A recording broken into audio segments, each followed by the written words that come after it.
Mr. Masson, can you take us back into public and start the recording, please? Okay, we'll arrange that. Thank you.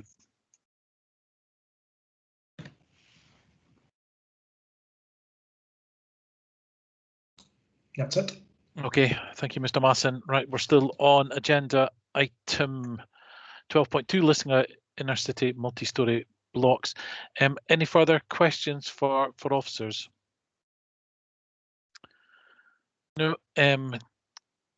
I have got an amendment to this I will be moving. Can that be circulated? And Councillor Nicholl?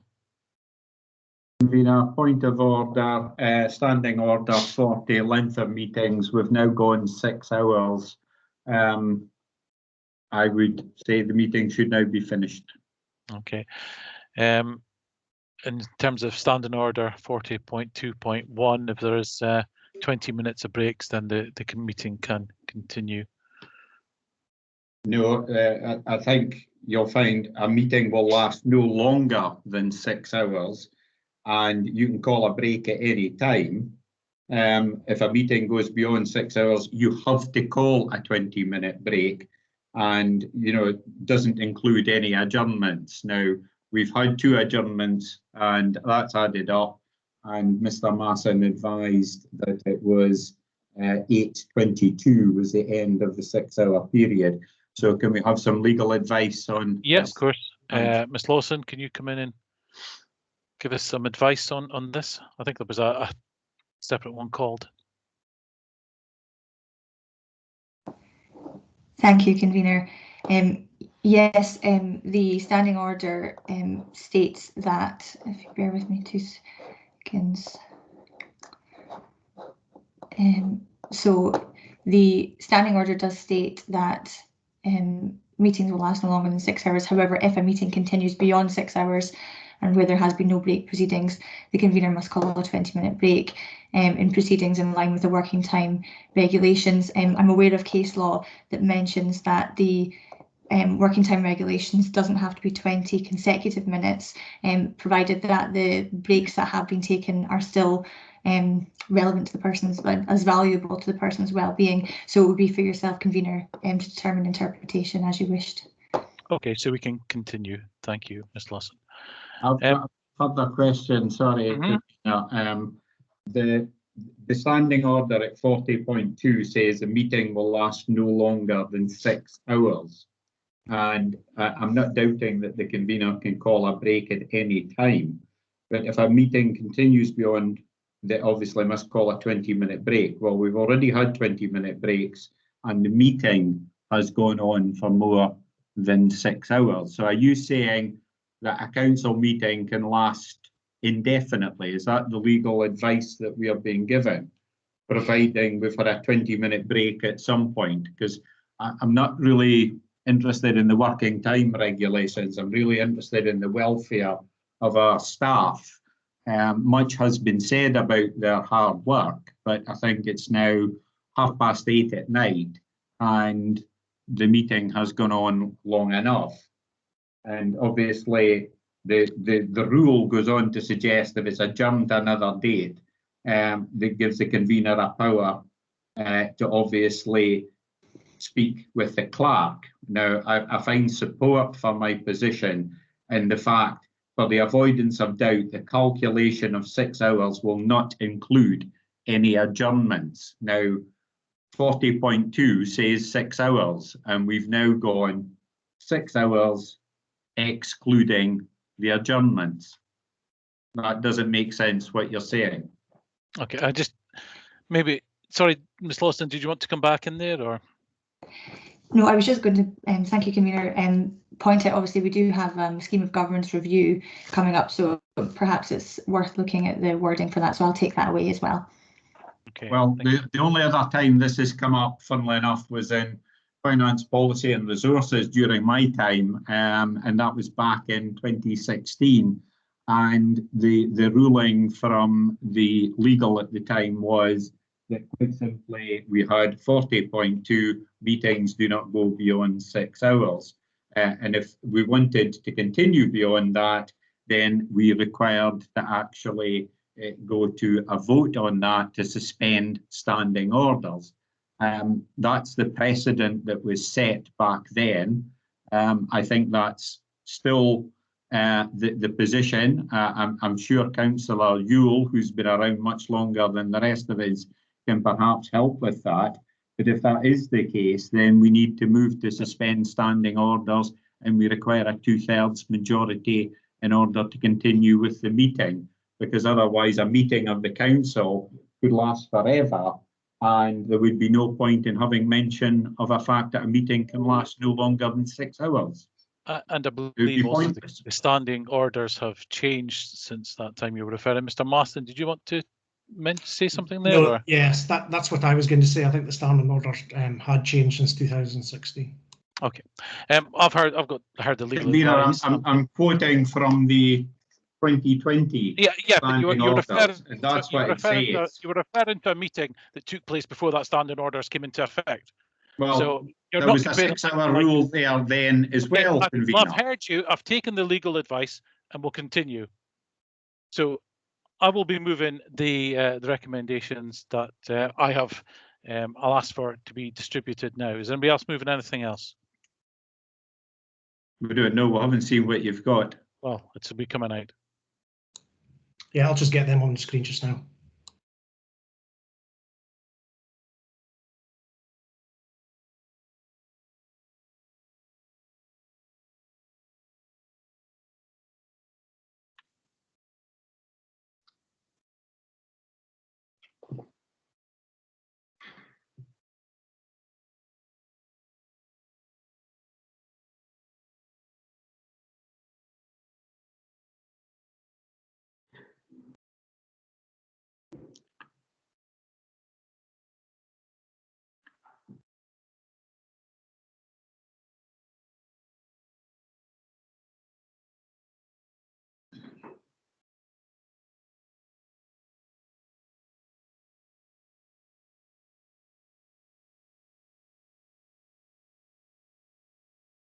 Has that been circulated, Mr. Marston? Or Councillor Yule?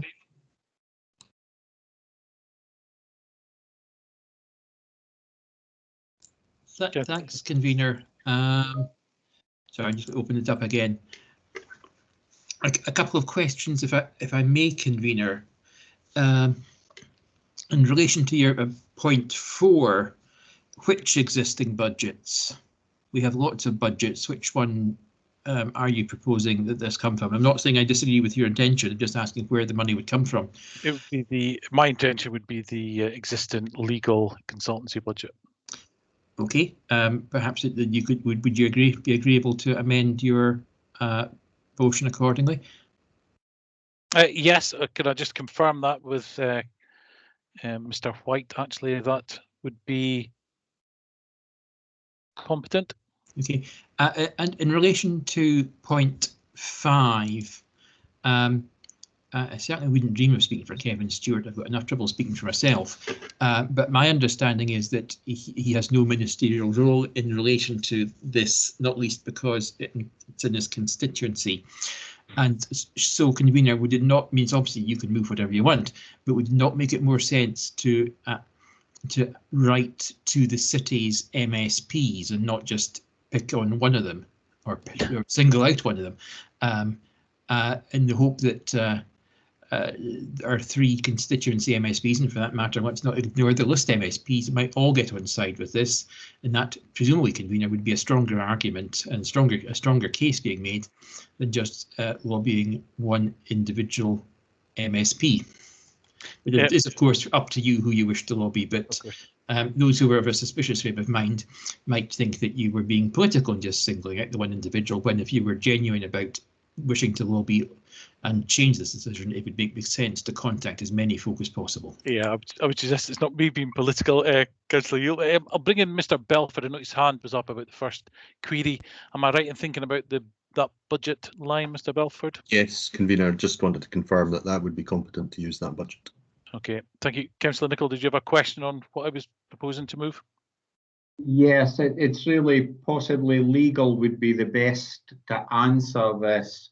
Given the point,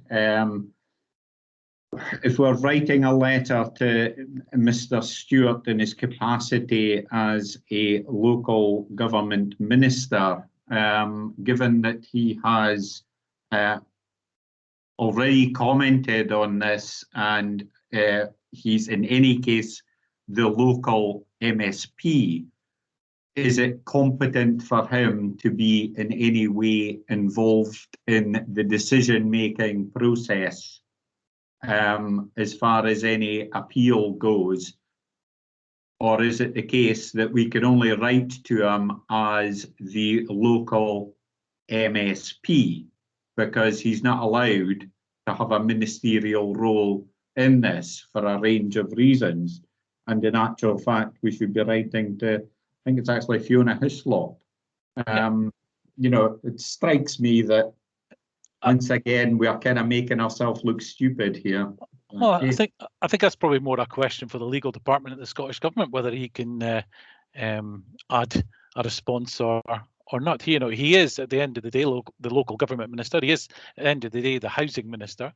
So it seems to be that, but he seems to be a minister with no portfolio according to everyone, because we can't write to him about anything. So what exactly does he do? That's what I would like to know. Well, if you listen to me, convener, no, I'll just go to legal now. Because you asked the question of legal. Excuse me, Councillor Nicholl. In order, say, yeah, exactly, courtesy. I speak, you're speaking, you don't speak. Now you've asked a question of legal. We'll go to legal and we'll get the answer. You obviously don't know how the Scottish. You asked a question about legal. We'll get an answer from legal. Thank you. Through you, convener. Yes, it would be a matter for Mr. Stewart to determine himself as to what he decided to do with any information that was sent on. So the second part to that question would be, if Mr. Stewart answered that letter in his ministerial role, would that decision then be open to legal challenge by others?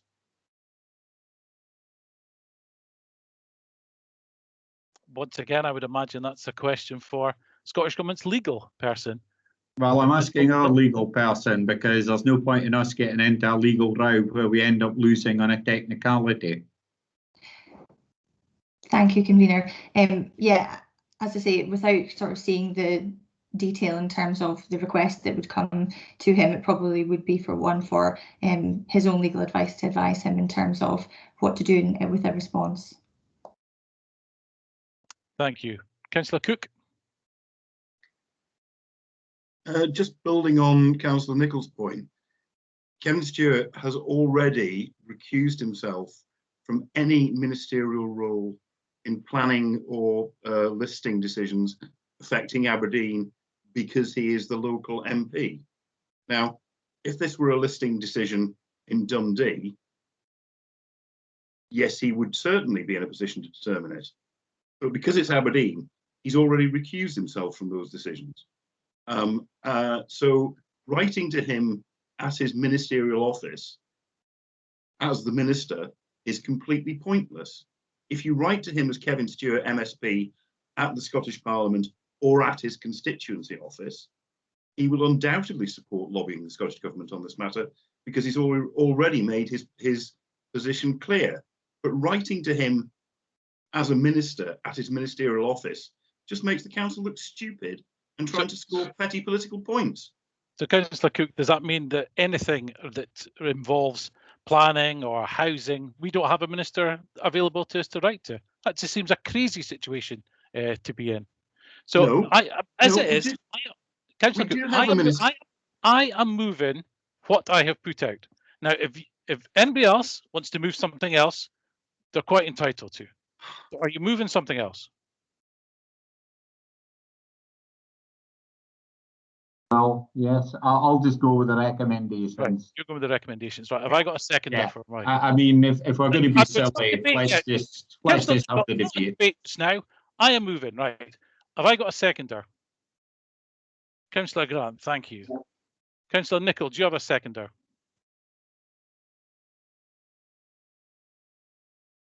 I have my hand up.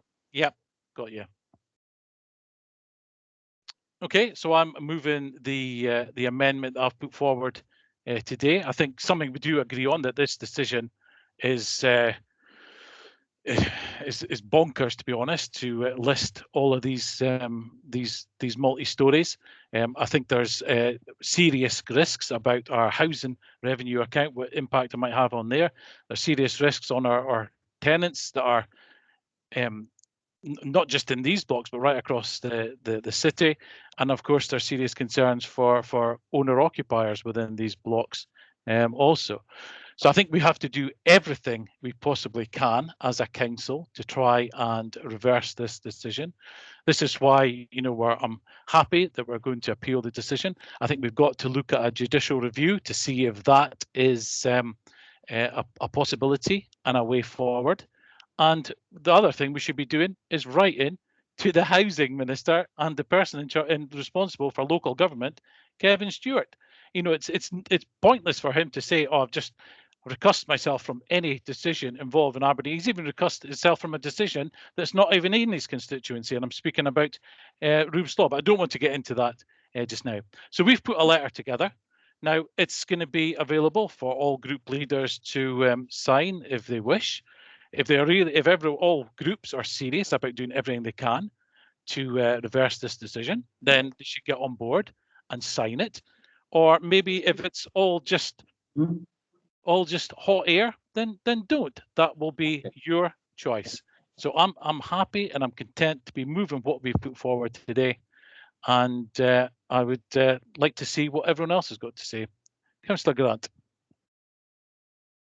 Thank you very much. I'll keep it brief. I think you've summarised effectively everything I would say. I mean, the implications of this decision by Historic Environment Scotland are vast for not just the council, but our tenants and owner-occupiers as well. So we simply have to do everything we possibly can and use every mechanism we can to try and change this recommendation that has come through. I have to say, that we are agreed on that, position, and that's is very, very important and obviously welcome.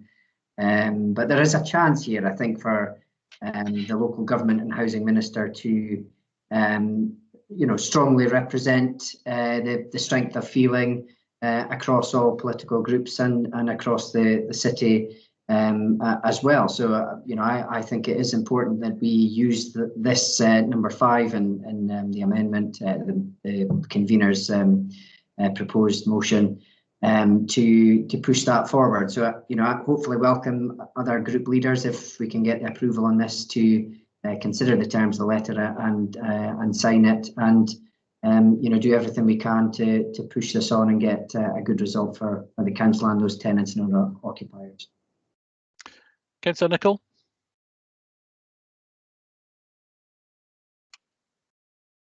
Thank you, convener. The first thing I would say is congratulations to the person who drafted the letter. It's so much better than the last letter I read from the co-leaders of Aberdeen City Council. In fact, it's so much better than the last 2 that I saw that was penned, which is very much to be appreciated. Unfortunately, it's really, really showing a lack of understanding by yourself and your administration colleagues as to what people can and cannot do when they hold public office, because quite simply it would open them to legal challenge, and a legal challenge that would be expensive to the public purse and would have absolutely no benefit, and indeed could lead to a decision that had been arrived at being overturned. It's very unfortunate that you don't appear to understand that, despite the fact we've now pointed this out to you on a number of occasions, and we have, as have I understand, other government communications back to the council, pointed out that you're not necessarily writing to the right person. In fact, I think we saw it earlier today, where you once again, because local government appears in Mr. Stewart's title as a minister, we wrote about financial matters that required the Cabinet Secretary for Finance to draft the reply. This is really quite embarrassing now that you don't seem to understand the legal niceties in and around these positions. And in fact, it's making Aberdeen City Council really a bit of a laughing stock for the greater population, because I think most people do get this, and the only people that don't seem to appear to be people sitting in the administration. Mr. Stewart has come out right at the beginning of this decision and said he was absolutely against it. He would have no opportunity to be involved in the decision-making process, and that is perfectly correct. We would be the first people to be complaining if he was making involvement in a decision that wasn't appropriate. So, you know, how you can sit there and say you don't understand this really defies credibility. I think it's very disappointing. I think the case law and people having an interest, you know, which we declare at the beginning of all our meetings for a very sound reason, so that people can't then turn around and say a reasonable person looking in could have formed a very different view of the result that was given. That's why we declare interest in our own business. And the fact that you don't understand this simply defies credulity. I really, really do despair where the leadership is in the current administration is going with this. We're simply being made a laughing stock. Thank you. Councillor McRae. Thank you, Convener. Just to fully echo Councillor Nicholl's comments, it is absolutely embarrassing that a member like yourself, who is standing to be in the Scottish Parliament as an MSP, is completely unaware of the ins and outs of the potential ministerial code. The code states that if you are an MSP from a city where a city's issue is taken to Parliament, you are not allowed to comment or make any vote or any lobbying measures with regards to that. It needs to be passed to a minister, another minister, a junior minister, another cabinet secretary, but you cannot and you are not able to make any decision on that. So quite frankly, right into Kevin Stewart as the local government minister is wasting your time yet again. This needs to go to Fiona Hislop to make the Aberdeen City Council's comments and views known on this decision, which we quite frankly all disagree with. But you're writing to the wrong person, and quite frankly, it is a laughing stock. And I'll finish there. Okay, anybody else want to join debate? Councillor Yule.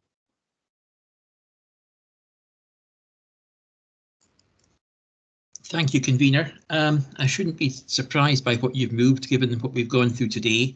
But if I may unusually misquote Mrs. Thatcher quoting St. Francis of Assisi, where there is harmony, you've managed to bring discord. We all agree that this listing decision is wrong. We all agree it should be appealed. But rather than building consensus, Convener, you seem to have set out to cause discord and try to score, frankly, stupid, silly political points. As others have said, Mr. Stewart has no ministerial responsibility for this, given that he has recused himself because it's in his constituency. We should either be lobbying the Cabinet Secretary or, as I suggested earlier, or perhaps the city's constituency and regional MSPs. For the avoidance of doubt, I will not be signing your letter. For amongst other reasons, it's addressed to the wrong person, which is not a small thing. It also refers to the administration. I'm not part of the administration, so I'm not signing a letter from the administration. What the Liberal Democrats will be doing is we will be writing ourselves to the city's MSPs, both constituency and regional, urging them all to do all they can to get this decision overturned. And we'll be writing to the Conservative MSPs, the Liberal Democrats, the Green, the Nationalists and Labour MSPs, because they've all got a role. But singling out Kevin Stewart is pointless and bluntly is not a surprise given your performance today, convener. I'm disgusted. Councillor Cook. Thank you, convener. Simply just to echo the points that have been made by councillors Nicholl, McRae and Ewell. You are writing to the wrong person.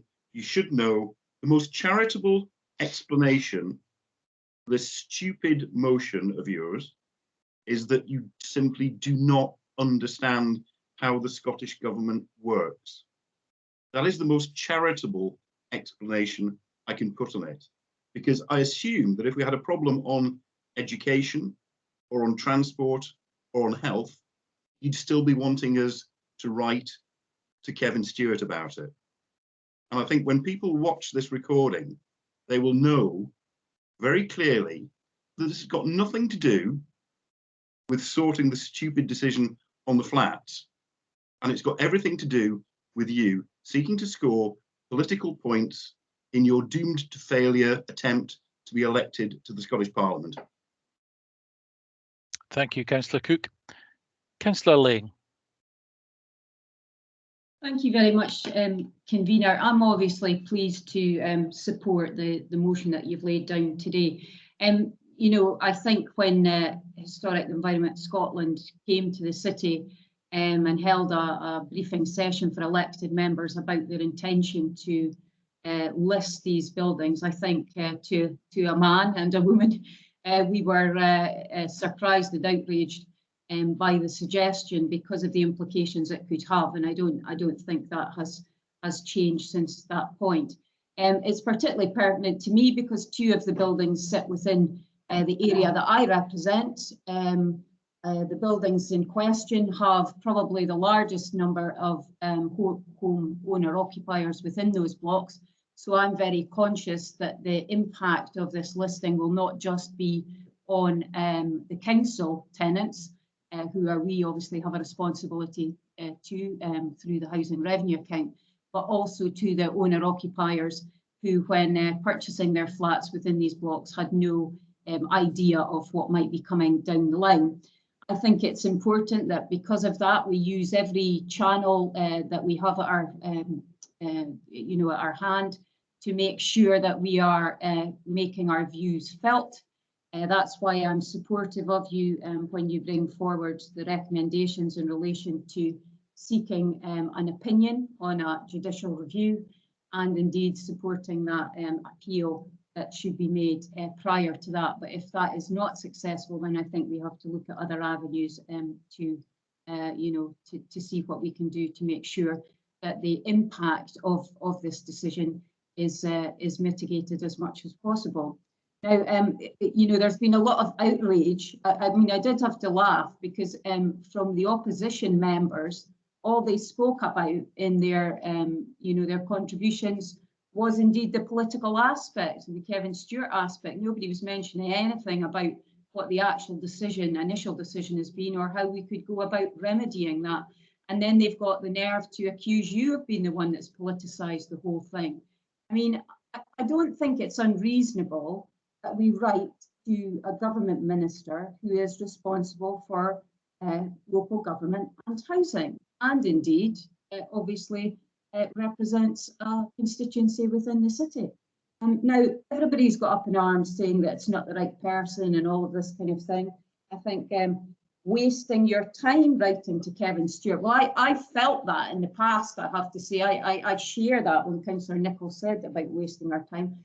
I do share his view on that, because quite often it appears to fall on deaf ears with Mr. Stewart. You know, he's very vocal in the press and things on various aspects, but when we call on him to stand up for Aberdeen and support Aberdeen, quite often he's lacking. So I do agree with Councillor Nicholl in that respect. Sometimes we're wasting our time, but I think the public would expect us to call on government ministers who particularly reside in the city to try and lend their support, and that's what the actual letter says. It's lend your support to this.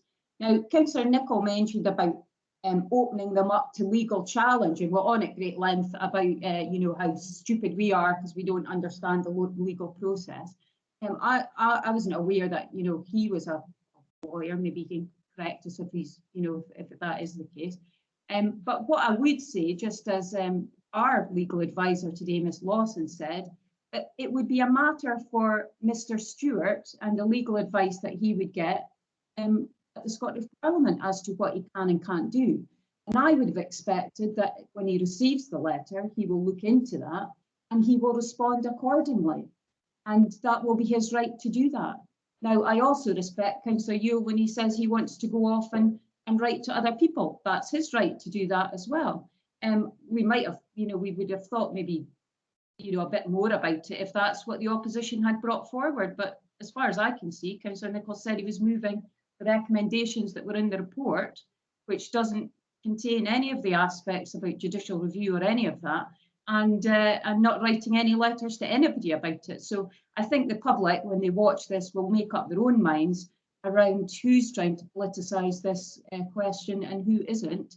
But I certainly want to make sure that we're doing everything in our power as a council for the local residents in this city, whether it be tenants within these blocks or indeed owner-occupiers, because this decision will mean considerable detrimental impact on them moving forward, and we should all be joining to do as much as we possibly can to avert that. So I'm happy to support your motion, convener. Thank you, Councillor Lane. Councillor Houghton. Thank you, convener. I'll be supporting the motion. I'll keep my comments terse as I'm conscious of the hour. I just add two very brief points. You know, there's a clear contrast in what we just seen when, you know, when you moved your motion, you spent your time talking about how this is going to impact constituents, how people in the city feel about this decision. And then when we had Councillor Nicholl moving his position, all we got was calling, you know, letters stupid and criticising typos in the past. No mention of constituents, no mention of the impact this is going to have on the lives of people, no mention on, you know, him bringing forward ideas about the way that he and his group think we can go about doing this best. We had nothing but blatantly just vitriol and attack. And I think that really stands out today. Now, Councillor McRae brought up the Ministerial Code. He's absolutely right to do.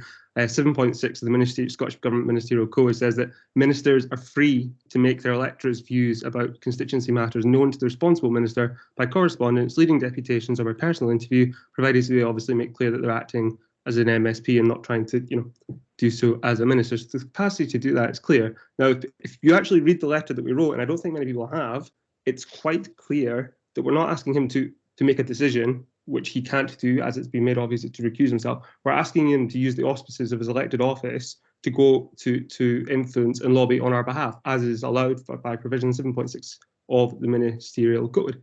Now, Councillor Yule says, well, what he's going to do is he's going to write to all the regional MSPs and all the local MSPs, normally all completely foursquare behind him. However, this decision and the appeal decision is not a decision for the Scottish Parliament. It's a decision for the Scottish Government through their offices, as set out in the Historic Environment Scotland Act 2014, which Councillor Cook alluded to earlier. So, you know, we brought forward proposals. We're trying to do what we can. We're exploring all avenues, and we're having the nerve, you know, to ask the one minister that we have in the city, in the Scottish Government, to get behind us, to not attack the city for once, and to actually get on and help us stop something that is going to create a lot of difficulty for some of our poorest constituents. And what we've had, instead of some support or some constructive, you know, collaboration, which just had pure political criticism, and I think that's really disappointing. And I hope if people quickly reread the letter, they'll see we're not asking anyone to breach any rules or anything. We're actually asking for what is allowed by the Ministerial Code. Thanks, convener. Thank you, Councillor Houghton. See no one else. Councillor Nicholl.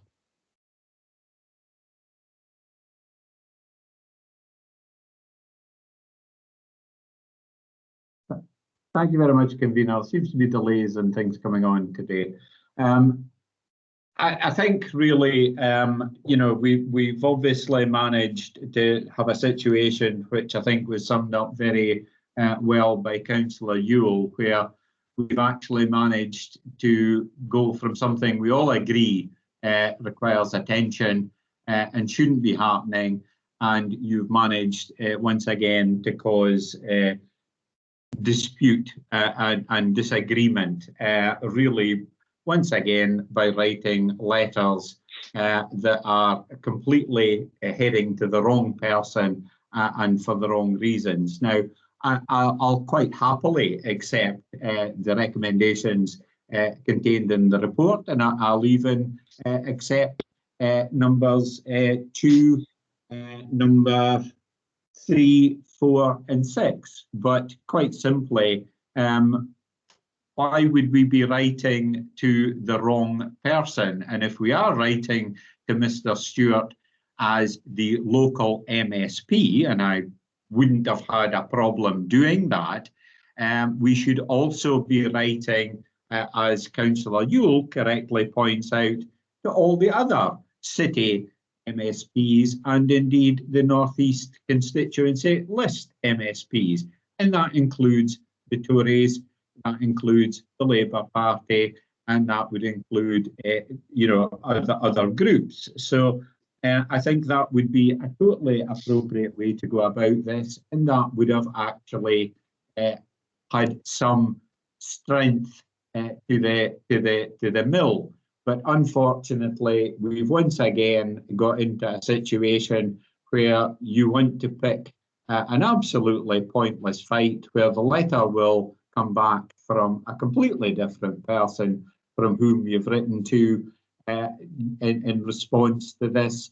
And I think it shows a complete lack of understanding as to how the administration of the Scottish Government takes place, and the roles and responsibilities in which office bearers within that government have to carry out their duties. It's extremely disappointing. And as I say, the only good thing is that the letter doesn't appear to contain any obvious gaffes on this occasion. But the last two that I saw before both did. So there is, I suppose, a little bit of a chink of good news in there. I'll leave it there. Thank you. Thank you, Councillor Nicholl. Just left to me to sum up, and I think there were some good points made by Councillor Laing and Councillor Houghton as well. When we look at what we've put forward, we've actually put forward some additions to the recommendations. Councillor Nicholl talks about embarrassing. I'll tell you what's embarrassing. Embarrassing is the SNP group and how little they put forward. Councillor Nicholl, was seen that in your budget last year, where you basically put no ideas forward. All you had to do was copy the administration budget. And even on this, you come forward with absolutely no ideas whatsoever on your own. You see the name Kevin Stewart and you throw the toys out the pram. Maybe you should have actually read the letter first. We have put forward, we're going to do everything we can to try and overturn this stupid decision. Unlike yourselves, who are, anything that might show Kevin Stewart in a bad way, then you'll shy away from. Well, we're not like that. We're going to do everything we can, and we don't care who we write to. We'll do everything we can to try and overturn this situation. Unlike yourselves, we just sit on your hands because you've got no ideas for yourself. Can we go to the vote, Mr. Masson? Thank you, Convener. We have a motion in your name and an amendment by Councillor Nicholl. Please vote motion or amendment. Convener? Motion. Vice Convener? Motion. Councillor Bolton? Motion. Councillor Cook? Amendment. Councillor Laing? Motion. Councillor McRae? Amendment. Councillor Nicholl? Amendment. Councillor Houghton? Motion. Councillor Yule? Amendment. The motion is carried by 5 votes to 4. Okay, moving on to 13.1. We've already had that, and we've agreed the 11.8, which was part of that. Now moving on to 13.2, Langstracht demolition and disposal update. I don't know if Mr. Booth, whether you had anything to say, or do you want to go straight to questions on this? Convener, I think the report's straightforward enough. Happy to take any questions. Sorry, we're not exempt business. No, exactly. Sorry, we are, before we start on this, it is exempt. So Mr. Masson, can you switch off recording and make sure that everyone's alone?